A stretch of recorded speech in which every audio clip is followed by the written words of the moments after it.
Respiratory Physiology Part 1. Lung volumes and capacities, work of breathing, physiological dead space, as well as compliance and elastic recoil. All right, so for this first section, the first thing I want you to understand is the difference between tidal volume and respiratory rate. So our tidal volume is just the normal amount of air that moves into our lungs and out of our lungs with each quiet inspiration. So all that is just quiet breathing. At rest, how are you breathing currently while you're listening to this video? That is our tidal volume, okay? And what we need to know is its relationship to our respiratory rate. Our respiratory rate is the amount of breaths that we take in within a certain time limit. And the time limit that we annotate specifically in clinic is 1 minute, okay? So if I decrease my tidal volume, it leads to an increase in respiratory rate and vice versa. So these are inversely related properties. And to make sense of this, all we have to do is just think about how we normally breathe. If I were to overall decrease the amount of air that moves into my lungs with each quiet inspiration, essentially decreasing my tidal volume, I'm going to have to increase my respiratory rate, the amount of times that I breathe in and out, in order to compensate. And same goes for the opposite.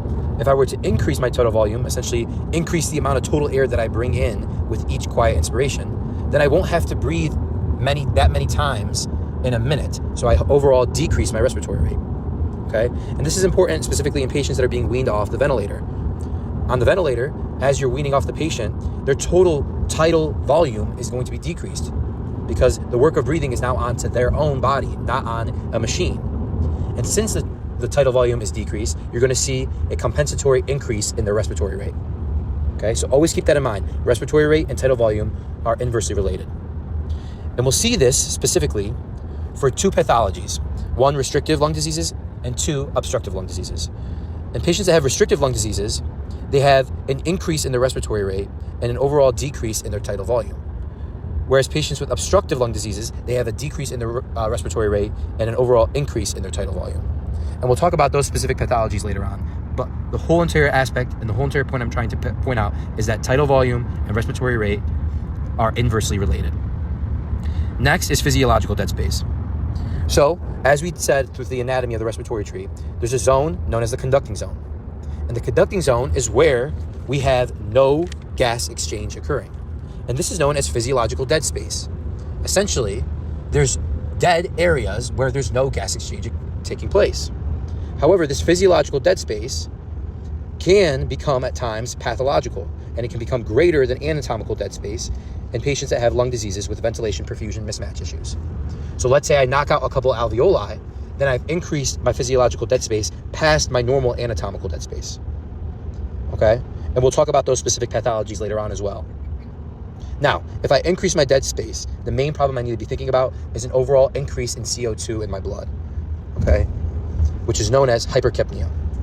And in order to compensate for that hypercapnia, our body responds by increasing our respiratory rate to blow off that CO2. Next, we have to discuss compliance. So compliance, all it is a simple equation. It's the change in volume over the change in pressure. Okay, so the change in lung volume for a change in pressure is the compliance that's associated with our lungs. And the best way that I can think about this is when I relate it to veins. Our veins are our most compliant vessels. And if we relate the equation to our veins, a change in volume over a change in pressure, we realize quickly why veins are the most compliant vessels. We can have the most amount of volume carried in our veins at all times, right? So our numerator is really high.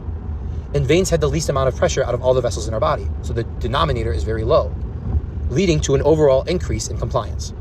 So the same goes for our lungs. Now, what happens is that if we have a decrease in compliance, it's usually secondary to some type of pathology. And all that it means is that the lungs are more difficult to fill. And the pathology associated with that are pulmonary fibrosis as well as pulmonary edema. And in most times, that pulmonary edema can be secondary to heart failure, which is what you're going to be seeing in a lot of the vignettes. Now, same goes for the opposite. If we have an increase in compliance, what does that mean? The lungs are easier to fill, but that means they're harder to collapse. And so patients with emphysema or obstructive lung diseases, COPD, they're going to have trouble with getting that air out because of the increase in compliance. It's also seen in the elderly. An increase in compliance of the lungs is seen in the elderly, but they have an overall decrease in chest wall mobility.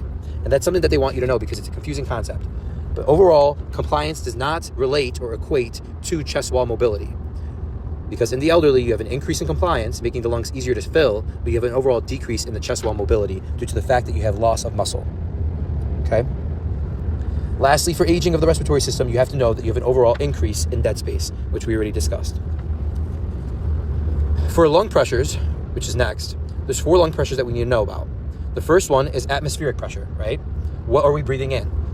And that's noted as 760 millimeters of mercury. All right? Alveolar pressure is next, and it's just the pressure within the alveoli. Intrapleural pressure is third, and that just talks about the pressure within the pleural space, between the lungs and our chest wall, essentially. And lastly, the transpleural pressure is the alveolar pressure minus the intrapleural pressure. Now, the only pressure that we really care about is that intrapleural pressure. So don't get lost in the sauce with all these different types of pressures. The one that we care about is the intrapleural pressure. And what is that again? That's the pressure within the pleural space. Why do we care about it? Because it's the only pressure within our body that is negative. And the reason it's negative is in order to keep the lungs inflated within our body. Okay, so at rest, it is a -5. Okay? And it only becomes positive during forced exhalation. But keep that in mind. It stays negative at rest at -5 intrapleural pressure, the only negative pressure within our bodies in order to keep the lungs inflated. Next, I'll be talking about pulmonary circulation. Specifically, they like to ask about perfusion limited versus diffusion limited issues. With perfusion limited issues, our exchange can be increased only if the blood flow is increased, right? Hence the name, perfusion limited. So within our bodies right now, as we're breathing, we can oxygenate all the blood that's coming through. But we can't get past 100% oxygenation unless you flow more blood through the arteries and veins. Okay, so that's perfusion limited. It's based off of, essentially, the issue that we're having trouble with is the blood flow. Okay, we're not maximizing our blood flow. With diffusion limited issues, the disease states that lead to diffusion limitations are most likely to cause early hypoxia and then hypercapnia due to the fact that gas does not equilibrate by the time that the blood reaches the end of the capillary. So the thing that's limiting us is actually our diffusion capacity, not the blood flow. Okay? So as the blood flows from the beginning to the end of the alveoli, we haven't fully diffused all of our oxygen into the blood because there's a diffusion limitation. So those are the 2 limitations that you have to understand for pulmonary circulation. Lastly, there's something that we can kind of test our diffusion, and it's known as the DLCO. And all the DLCO is that it tests carbon monoxide's ability to pass from the air sac of the lungs into the blood. And we'll see that used in order to help us differentiate different types of pathology, specifically with obstructive diseases as well as restrictive diseases. Lastly, in this video, I'll be talking about ventilation-perfusion mismatch. Within the 3 zones of the lung, we have the apex of the lung, which is the top, which is zone 1. Zone 2 is the middle of the lung, and zone 3 is the bottom, the base of the lung. And what we need to know about these 3 separate things is that at the apex of the lung, zone 1, we have wasted ventilation. So essentially, our ventilation over perfusion, which is V over Q, will be highest at the apex due to the fact that we have very high ventilation. A lot of air is going to go to the top of the lung, to zone 1. However, blood flows secondary to gravity. And so it has trouble getting up to that apex of the lung. And so we're going to see issues kind of reaching the maximum capacity for our perfusion. So that's why V will be much greater than Q, leading to an overall increase in ventilation.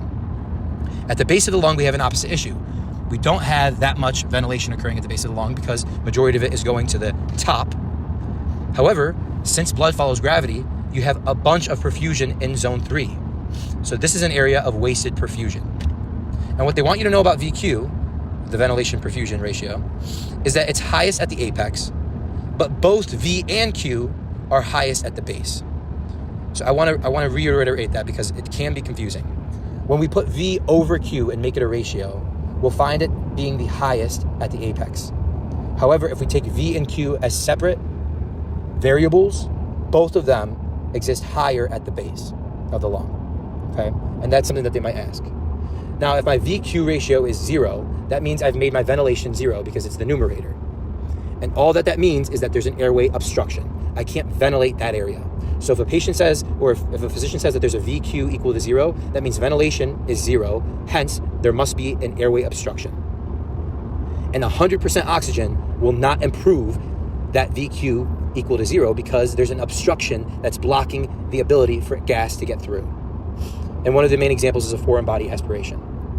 If VQ is infinity, that means our perfusion is equal to 0. Our denominator is equal to 0. Hence, there's a blood flow obstruction. And that means the main example is a pulmonary embolus, blocking perfusion, blocking the ability for blood to flow through the lungs. That's going to end our part 1 of respiratory physiology, and we'll be back with part 2.